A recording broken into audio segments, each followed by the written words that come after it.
Hello, and welcome back to the 2021 Toronto March for Life Life Week.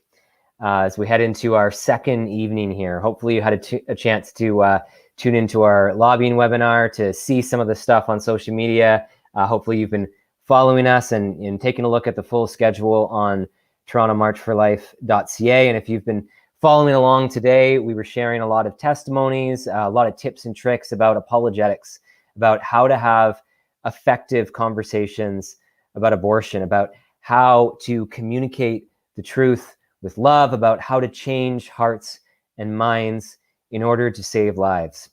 So I'm super excited tonight to have an in-depth talk for you, to introduce you to what we have found most effective in terms of communicating the truth about abortion and changing hearts and minds. We have today with us my colleague, Justina Van Manen, who has been working with CCBR for several years. She has been an activist on the streets for many years in Canada and elsewhere, and she is the author of Stuck, a complete guide to answering tough questions about abortion. So we're privileged to have her here tonight to teach you how to have effective conversations about abortion. Thanks for joining us, Justina, and I'll turn it over to you. Hi, everyone.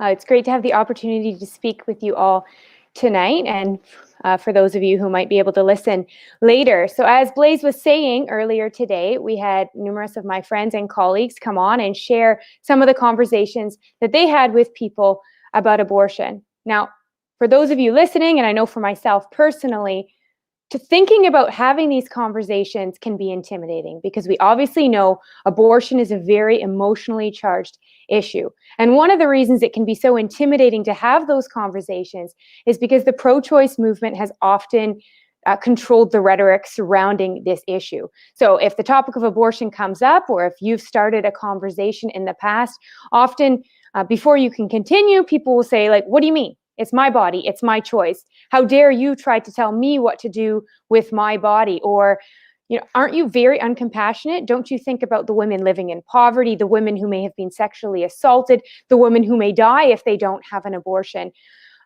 Bringing up all of these difficult circumstances, bringing up all of these different slogans, and it can be easy to feel stuck. Because when we listen to these things, we might start to question and wonder, does it sound uncompassionate? Does it sound unloving, the position that I'm putting forward, that abortion ends the life of an innocent human being and is never justifiable? And actually, I met a girl who was in that circumstance when I was doing a high school presentation. And this girl, after I finished my presentation, it was a basic pro-life 101, so a lot of the content that I'll be sharing here tonight. And she came up and she waited until the other students who had questions had all left, and it was just she and I left. And she said, I've always been pro-life. And actually recently I went to the March for Life in Ottawa because I felt I really wanted to think more about my pro-life convictions. And I came back really excited. And then she actually got tears in her eyes and she said, but then as I was telling my friends where I had gone and what I believed, they were very, very against it. And they started bringing up all of these really difficult questions, and I didn't know how to answer them. And as they asked all of these questions, I started to wonder if I was actually right. And she said, in my heart, I felt that it was right, but I couldn't explain how. And everything you said here today, it just made so much sense. And now I feel like I can go back to those friends and I can have a conversation and I can actually share my position in an effective way. And then she turned to go, and then she turned around again and she said, I'm so happy you came to our school. Can I just give you a hug?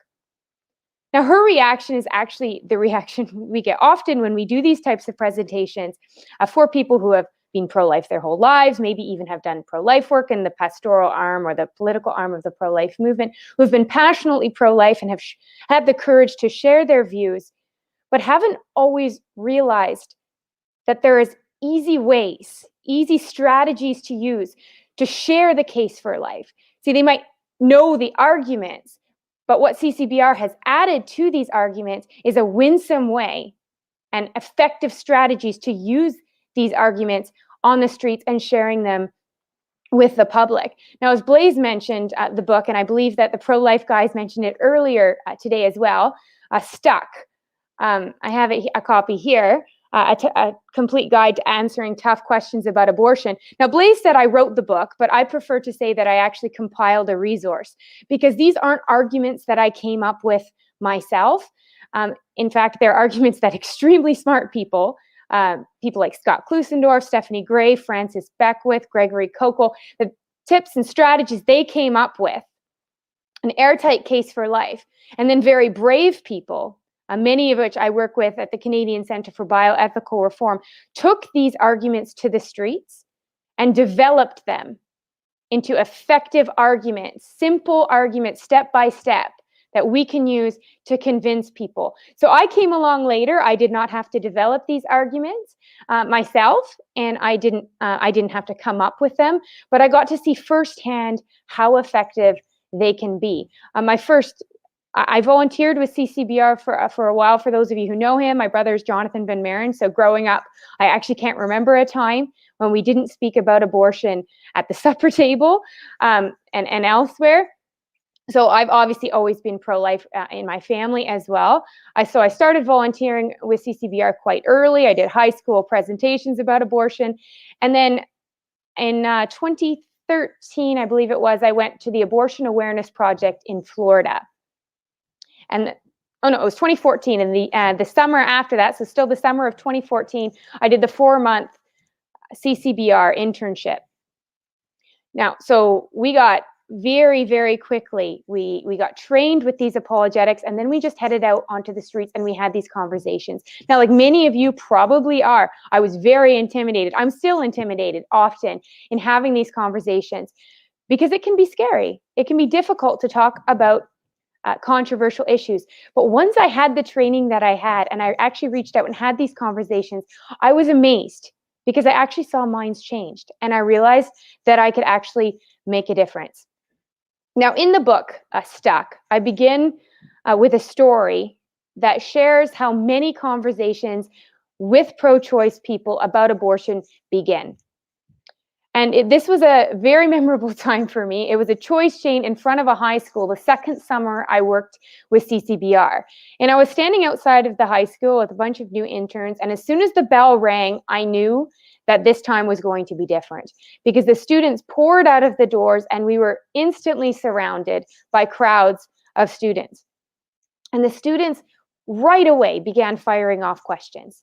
What about sexual assault? What if a woman has been sexually assaulted? One said, I grew up in foster care and it was really, really, really hard. What about those situations? What about women who don't have any support? Isn't it our body? Isn't it our right to choose, especially when we're faced with something so difficult? And obviously, I couldn't address all of those situations individually. But what I could do is I could see the general idea of what people were talking about. And they were saying the circumstances that surround an unplanned pregnancy are often very, very difficult. They're very difficult circumstances, and we need to respond to those circumstances with compassion. See, to most, if not all of these students, suffering was very, very real, and abortion was a very real, if not the only, solution to that suffering. So if any of you have had conversations about abortion or have followed conversations about abortion on social media, I'm sure you've seen that one of the main arguments people bring up is difficult circumstances. Now, this can be difficult for us because what we want to talk about is the humanity of the preborn child, so who the preborn are and what abortion does to them. But what they're talking about are the difficult circumstances that often surround a woman in an unplanned pregnancy. So we need to bridge that gap. They're talking about the circumstances. We want to talk about the baby. So how can we do that? How can we bridge that gap? Well, at CCBR, we've developed a 3-part strategy that we use. So common ground, we first find common ground, then we use analogies or tell stories, And finally, we ask lots and lots of questions. Now, asking questions is really, really important. And it's part of the strategy of show, don't tell that I want to emphasize quickly before I go into bridging the gap. That when we're speaking with people, we don't want to just talk at them. We want to show them what we're trying to say. And bridging the gap really does that, showing, not telling. So how does this look in a conversation? Well, imagine that you've just asked someone, what do you think about abortion? And they've responded, well, I think that abortion is sometimes necessary. I don't really like it that much, but I think it's necessary, especially if a woman is living in poverty. So the first thing we need to do is find common ground. Now, first you might say, well, where on earth do we have common ground? I mean, they believe abortion is okay, and I don't think abortion is okay in any circumstances. So how can we agree here? Well, it's actually very, very easy. And I think it's something that pro-lifers sometimes forget. We do agree on a very important point here. We agree that to be pregnant and poor would be really, really difficult. So that's all we need to say. Finding common ground is very easy. We just say, I agree with you. To be pregnant and poor would be really, really difficult. Now, those three words, I agree with you, is I've found in those conversations with people, when you say those words, people often look at me and some of their anger already dissipates because they're like, okay, so they're actually willing to have a conversation. So I agree with you. To be pregnant and poor would be really, really difficult. And then we move on to an analogy and we say, well, imagine this though. Imagine that a woman is pregnant. She decides to carry through with her pregnancy and she has her baby. But 1 month later, her partner leaves her. She loses her job. She's evicted from her home. She's left with nothing. She's living in poverty. Then you ask a question. Should she be allowed to kill her baby? Now, every person I've talked to has said, of course not. Of course she can't kill her baby. And that's when you answer, okay. If she's not allowed to end the life of her born child because of poverty, why then is she allowed to end the life of her preborn child because of poverty? So we end with a question. Again, questions are really, really important. Now, I've had people actually at my first abortion awareness project experience, when I was sharing this with a young man, he said, yeah, no, that's totally the same thing. It's totally the same thing. Of course, no, I didn't think of it that way, but abortion must be wrong. But of course, that's not how all conversations or even most conversation ends. Most people will say, that's different. That's not the same thing. A preborn child isn't a human being in the same way that a born child is. So just going back, we've bridged the gap. Now we can talk about the humanity of the preborn children, and I'll cover that a little bit more, but I want to go over this one more time. The analogy that we use is actually called trotting out the toddler or introducing the infant. So essentially what it does is it takes any difficult circumstance and takes away the preborn child and inserts an infant or a toddler. So are we allowed to end the life of an infant because his mother is poor? Or are we allowed to end the life of a toddler because his mother is in school or because his mother's really young? People realize we can't end the lives of innocent human beings because of a difficult circumstance. The issue we really have here is not that the circumstances are difficult, because they are. The issue that we really have here is that we don't agree on the fact, in most cases, that the preborn child is in fact a living human being. That's what we really need to talk about, who the preborn actually are. So that's the question we need to answer, because that's what sometimes people will ask. They'll say, well, okay, so you've done this thing where you've bridged the gap, but people just say that's different. So where have you actually gotten us? Well, what we've done is, again, we were talking about circumstances, but once we get to the place where people say, well, that's not different, or sorry, well, that's not the same thing. You can't end the life of a preborn or of a born child because it's a human being. You can end the life of a preborn child because it's just a clump of cells. That's the question we need to answer. We've proven that circumstances don't justify ending an innocent human being. So we need to actually talk about who the preborn are. So how do we do that? Well, what we use is the human rights argument. And I would say that this is the most effective tool that I have ever used myself. And I believe most, if not all of my colleagues would agree with me, that the human rights argument is the most effective apologetics tool that we have, that we're using on the streets. So when someone says, well, that's different, a preborn child isn't a human being, that's when we start with the human rights argument and we say, okay, so you don't believe that the preborn child is a human being. Well, if two humans reproduce, what will their offspring be? Now, sometimes in high schools, I get some kind of confused looks, so I make this really simple. And I say, well, dogs have dogs, cats have cats. What do human beings have? So dogs have dogs, cats have cats. What do human beings have? Well, and they know, well, it must be human. Two human beings cannot reproduce a duck. Two human beings can only have another human being.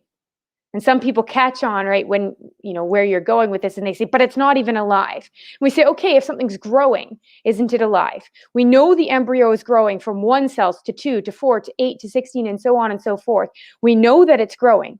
We know that it has to be alive. We know that if it wasn't alive, a woman wouldn't need to get an abortion in the first place because she would already have had a miscarriage. So we know that the embryo must be alive. And so we follow up with a question. Do you believe in human rights?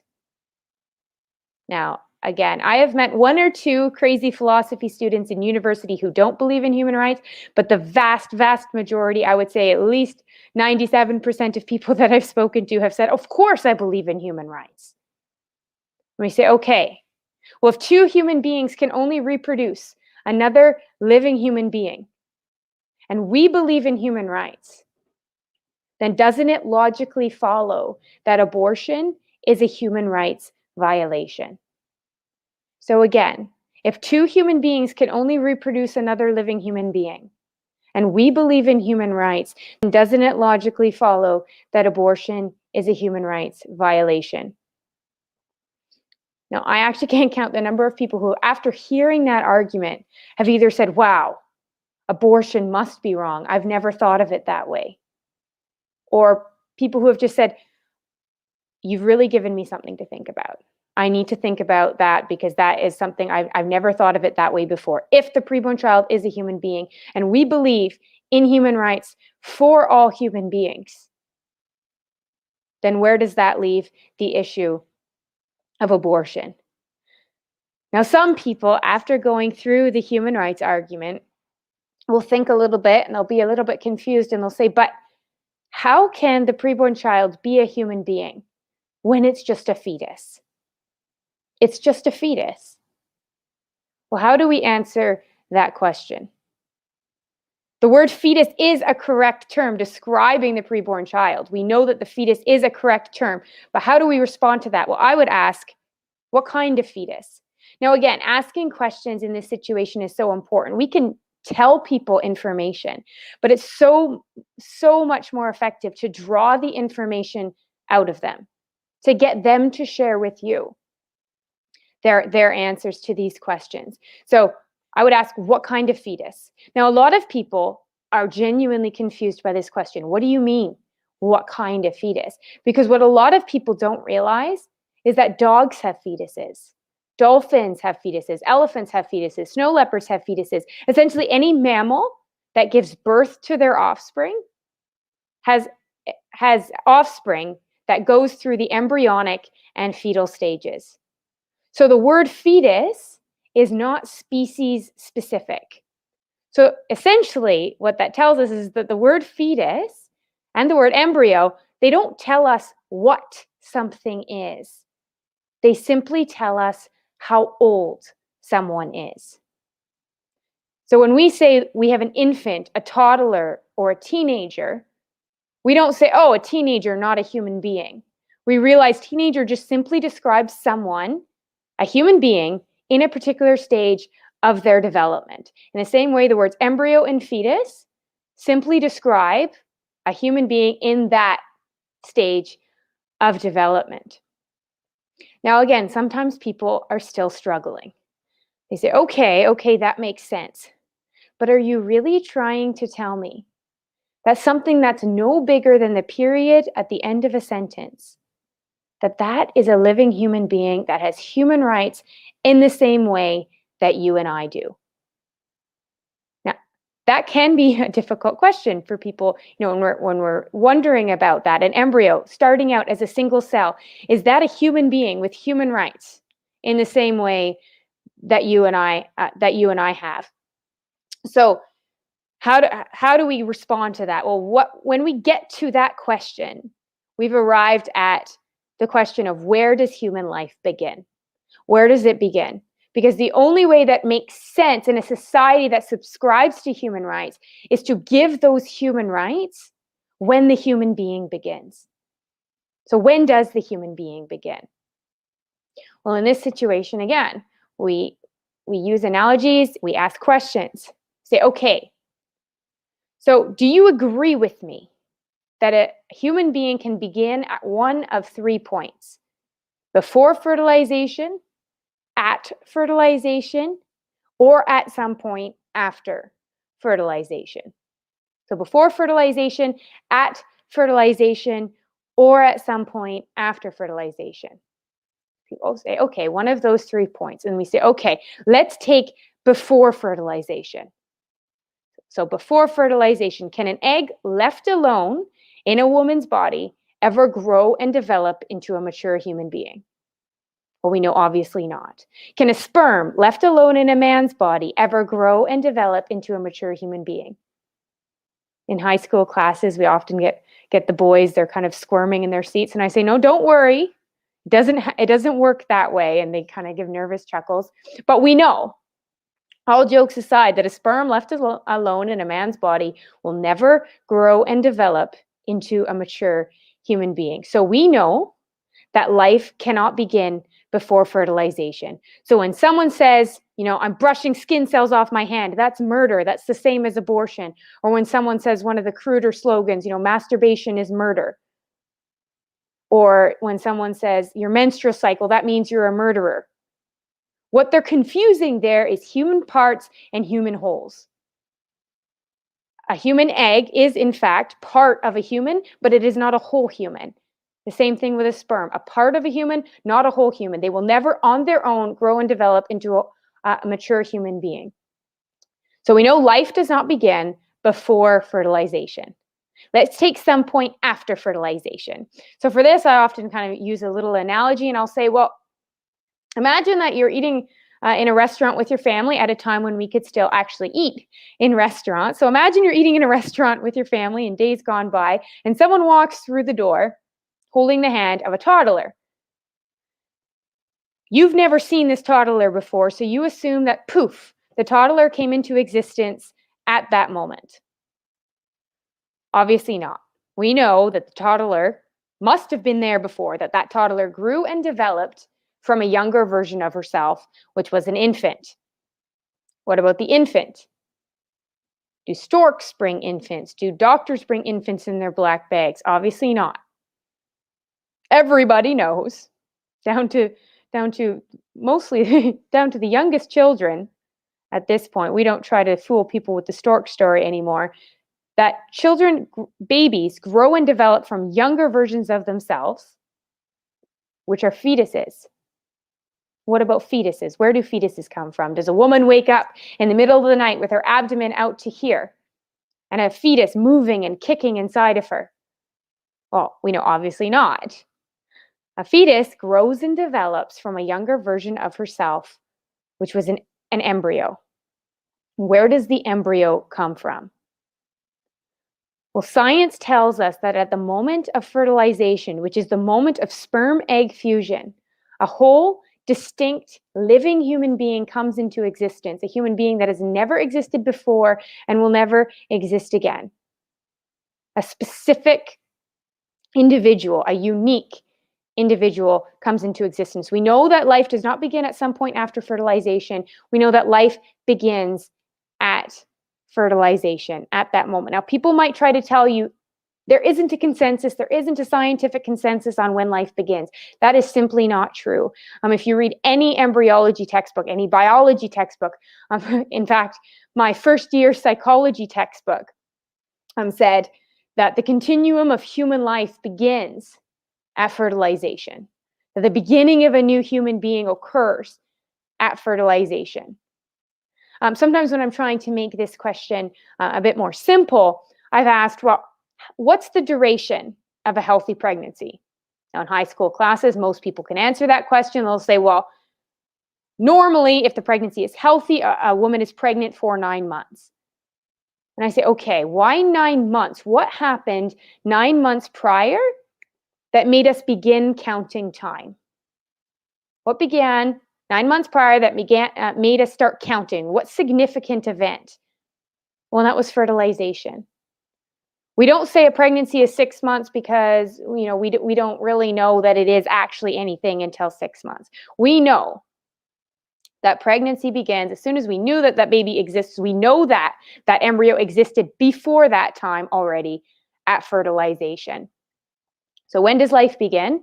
Life begins at fertilization. There is a scientific consensus on that. We know that that's when life begins. Well, somebody might say, okay, fine. It's a human being. It's a human being, but abortion is still okay because it's not a person. It's a human being, but it's not a person. So this is an argument that's become more popular more recently as people realize that you can't deny the science on this, that it is in fact a human being. But people like Peter Singer have brought forward the idea of personhood. So how do we respond to that? How do we respond to that question? Well, we always respond with a question ourselves. And in this case, we need to clarify where the other person is at. So in this case, we need to ask, okay, what do you think makes a person a person? This is a really important question because what it shows is that while the term human being is a biological reality that we can't deny, a person, that's something that's a philosophical term that people argue and debate about. So the human being is a biological reality that people can't deny, whereas personhood is philosophical and people argue and debate about what makes a person a person. So when you ask that question, people might say, well, it's so small, it doesn't look like a human being, it can't do the kinds of things that we do. Most of the arguments, if not all the arguments that they bring forward, can fit into 4 categories: size, level of development, environment, and degree of dependency. But to just make this simple, so when someone's saying something like size, well, we know bigger people can't end the lives of smaller people, or bigger human beings can't end the lives of smaller human beings. My younger sister is smaller than me. That doesn't mean that I'm more valuable as a human being or that I have a right to end her life. My children are very dependent on me. If I left them in a home alone, that would be very dangerous for them. They're very dependent. That doesn't mean that I have more of a right to life than they do. Different environments. The preborn child is in a different environment and needs a different environment to survive, but our environment is changing all the time. When we're in an airplane or when we're in a submarine, we need a different environment in those conditions to survive. The preborn child simply needs that environment at that stage of their development. We know that as our environment changes, our human rights don't. But the main argument that people bring up revolves around what the preborn child is able to do. So what I mean by that is the argument espoused by Peter Singer, and I've been hearing it more and more actually even in high schools, is they'll say something like, well, the fetus can't think. The fetus isn't sentient. The fetus doesn't have the ability to suffer. Therefore, the fetus is not a person. How do we respond to that? Again, we always ask a question. So I'll say, okay, so you think what makes a person is our ability to think. They'll say, okay, yeah, your ability to think makes you a person. I'll say, okay, why can't a fetus think? They'll say, well, a fetus can't think because it doesn't have a brain. Okay, why doesn't a fetus have a brain? Well, fetus doesn't have a brain because it hasn't developed one yet. Okay, why hasn't the fetus developed one yet?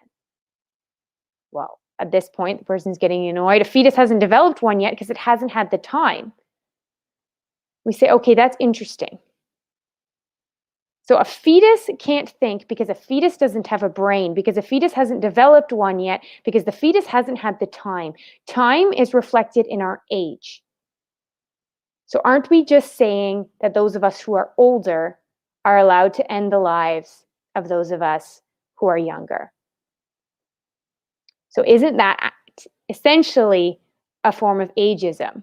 Or going further, it's a form of ableism, because we're not valuing human beings based on the fact that they are human beings.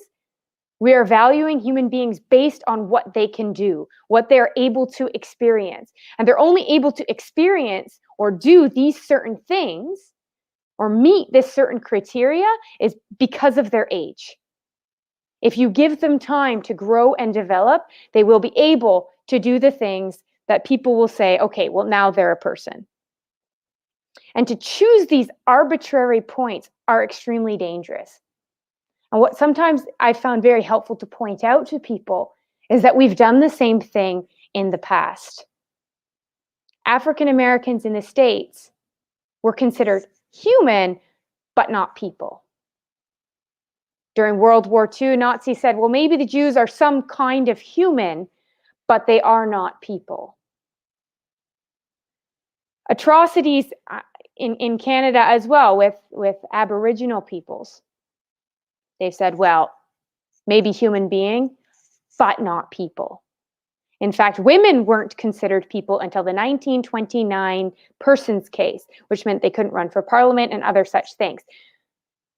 Throughout history, the only times we've ever separated the word human and person were so that we could oppress a certain group of human beings. We've never separated those two words, human and person, for a good reason. We've never separated those words in order to help human beings. We've always done it so that one group would be able to oppress another group.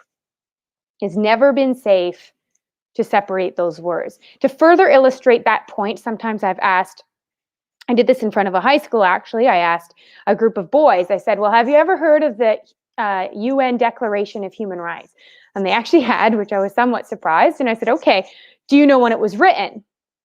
He said, no, actually we don't know. So I said, well, it was written in 1948. What happened around that time, 1948, that was really significant? Well, and they did know that was World War II. And I said, okay, and in World War II, what happened that had the world reeling in shock? Well, that was the Holocaust. And I said, okay, well, when they got together in 1948 to write the UN Declaration of Human Rights, on the heels of the Holocaust, they wrote in its introduction that human rights belong to every member of the human family. Why were they so specific? Why didn't they say human rights are for all humans or human rights are for all people? Why did they say human rights are for every member of the human family? Well, because again, it was on the heels of the Holocaust. They had seen what happens when we say some humans are humans and some humans are persons and some humans aren't really. And so we can oppress them. So they said, you know what? We're never going to talk about personhood. Because if we're going to say never again, we need to be specific and say every member of the human family. Because again, a human being, that we can prove someone is a human being, that's a biological reality.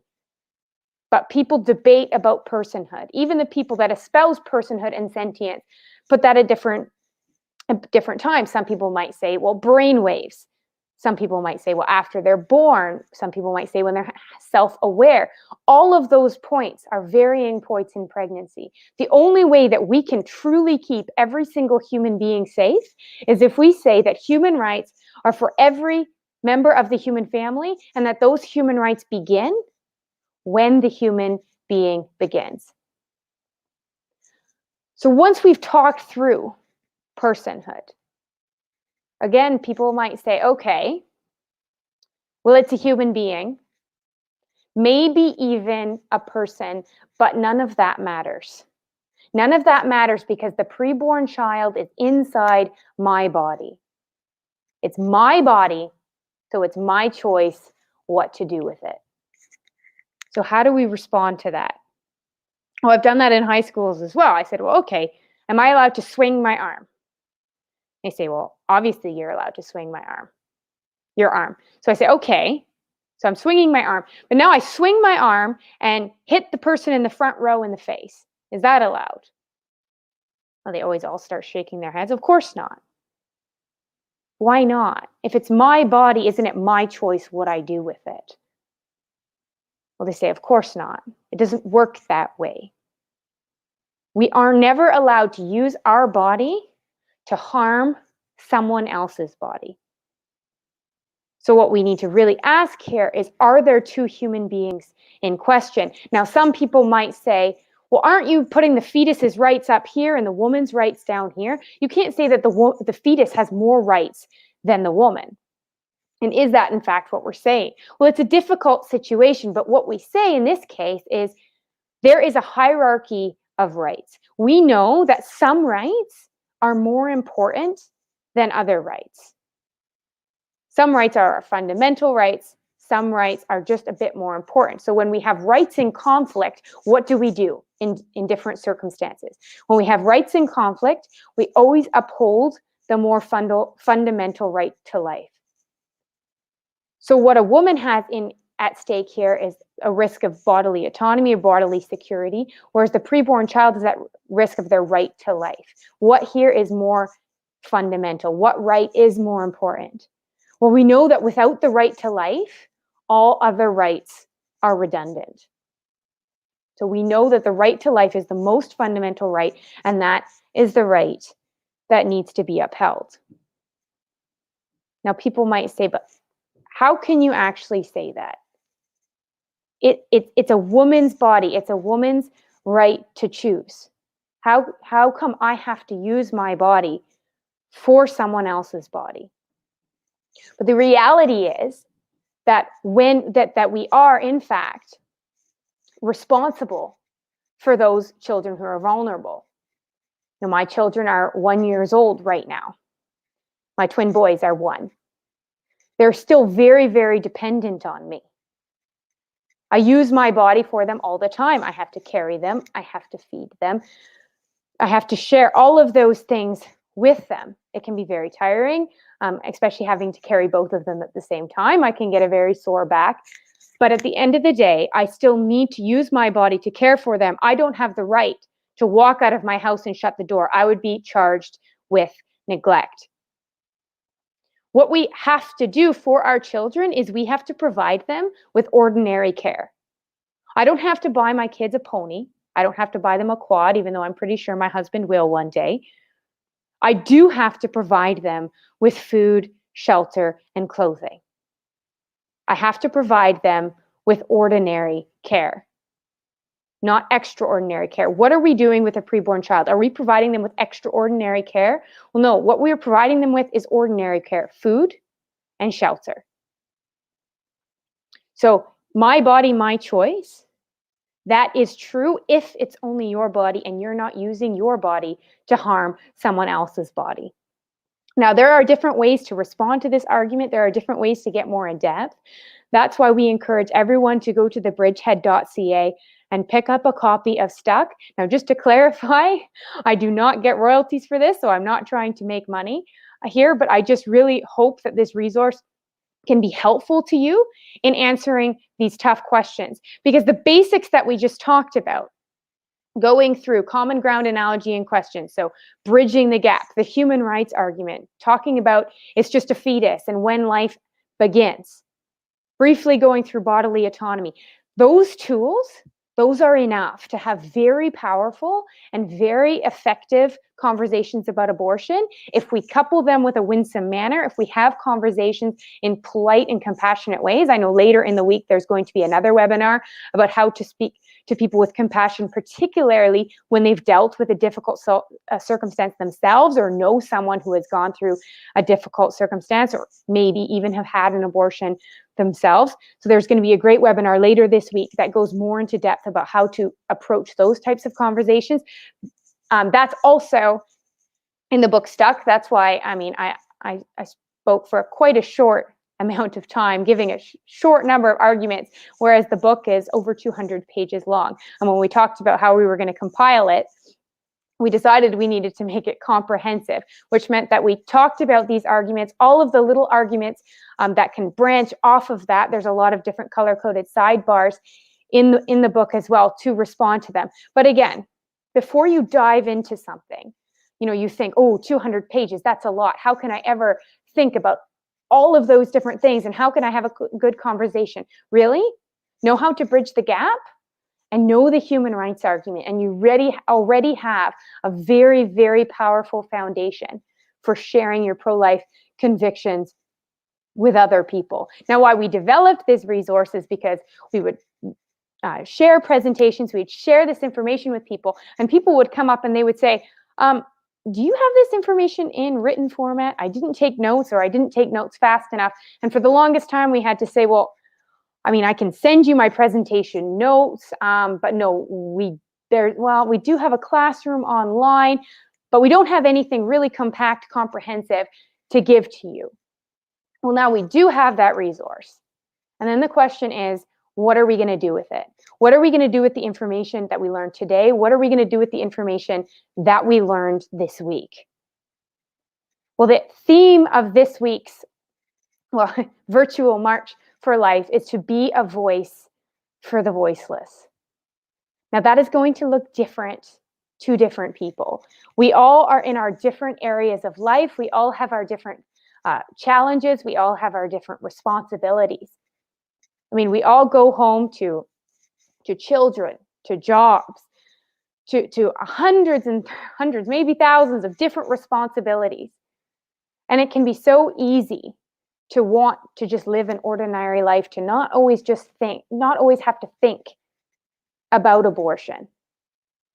But the reality is that this isn't about us, and it isn't about what we want, because every day in Canada, almost 300 preborn children's lives are ended through abortion. 300 little boys and little girls who have never existed before and will never exist again. Their bodies suctioned to pieces with suction aspirator machines. Their bodies torn to pieces with forceps. Tiny legs, tiny arms, tiny bodies, broken bodies put in medical waste containers. That is happening. That is legal in our country. And while that's happening, additionally, tiny babies are born and are left to die in Canadian hospitals, and our government is doing nothing about it. It's not about us. We may want to live an ordinary life, but while such atrocities are happening in our country, we have no right to an ordinary life. Now, again, taking our place in the pro-life movement, being a voice for the voiceless, is going to look different for different people. For some people, it means they work very hard in the pastoral arm of the pro-life movement, reaching out to pregnant women in need. For others, they work in the political arm of the pro-life movement, working on making laws and educating people about abortion in that sphere, explaining that there are no laws in Canada regarding abortion. There was an interview earlier today with MP Kathy Wagenthal, who she was explaining the bill that she's putting forward on sex-selective abortion. But I would say that no matter where you are, no matter what you do, the most important thing you can do first is educate yourself on how to have effective conversations about abortion. It is important to care deeply. It is important to reach out and help others in every way we can. But if we start a conversation about abortion, but we're not able to effectively communicate the case for life, we are losing people and lives are being lost. So whatever sphere we are, and each one of us has a unique circle of people that you can reach that no one else is able to. Each person has a unique circle. You have family members, friends that no one else, that I will not be able to reach, but that you can speak to. Now, again, when we think about that, we think, well, that might be kind of difficult. I don't really want to talk about it with people that I know. I don't really want to talk about it with my friends. People are going to just think about that person who's always talking about abortion, the person that just can't let it go. Someone might say to you, why can't you just let it go? Well, I hope and pray that you can never let it go, because letting it go means you let go of the fact that tiny human beings' lives are ended in Canada. It's okay not to let it go. It is good not to let it go, because as we start letting go, that means we are accepting the status quo. We are accepting the fact that our country allows abortion to happen throughout all 9 months of pregnancy for any reason or for no reason at all. So I hope that we will all be a voice for the voiceless, and that none of us will be able to let it go. Again, it's intimidating. It isn't always easy, even though those of us who have used these apologetics for years have difficult conversations and might be nervous when we approach somebody. But one of the things that I love best actually about the resource Stuck is that throughout it we have text boxes called testimony spotlights, where I got testimonies from every single current, and at that point, current member of staff sharing a conversation they had with someone about abortion, and that person had their mind changed. Minds can change. We know that lives can be saved. My colleagues have had the privilege of meeting some of these children. Minds can be saved, or minds can be changed, lives can be saved if we speak out. The alternative is that we don't speak out. And we know that if my colleagues had not spoken out, there are little children with names like Noah and Adrian, who would not be here today if people hadn't had the courage, stood out in the rain, reached out to people who were angry and hurting, and gave them the help that they needed. So again, I hope all of you will look at your lives and say, where can I reach out to others? Where can I be a voice for the voiceless? Pick up Stuck, subscribe to the Pro-Life Guys podcast. They have great different episodes addressing questions. So if you want to learn more, it's an easy way to listen on your way to work or as you go about your day. You can also go on endthekilling.ca. Find the Get Active tab and head over to submit a volunteer application. We have lots of different groups across the province and across Canada that you can work with. You can stand up and be a voice for the voiceless. Thanks for listening. Great. Thank you so much, Justina. I just want to highlight and emphasize one of the points that you made that I think is so important, right? You talk about how we each have our own circles that we can reach, our own sphere of influence, right? And with the Toronto March for Life, our point has always been to try and equip people to be active all throughout the year. Even if we were able to gather this week, even if we were able to gather in large numbers this week, it's not going to be the Toronto March for Life that brings an end to abortion. If the Toronto March for Life plays a role, it'll be by encouraging you and inspiring you to get active, right? It's not simply something that needs to come down from the top. We need pro-lifers all across Toronto, all across Ontario, all across Canada to be influencing people in their own communities, right? So it's so important that we all be equipped with the arguments, with the apologetics to have effective conversations. And thank you, Justina, for giving us an introduction for how to do that. I want to highlight the resources. Justina mentioned them along the way, but when we talk about the need for pro-life education, there are two sides to that. First, we need to educate ourselves so that we can go out and then educate the public, educate those people in our spheres of influence. So I encourage you to check out Stuck at thebridgehead.ca.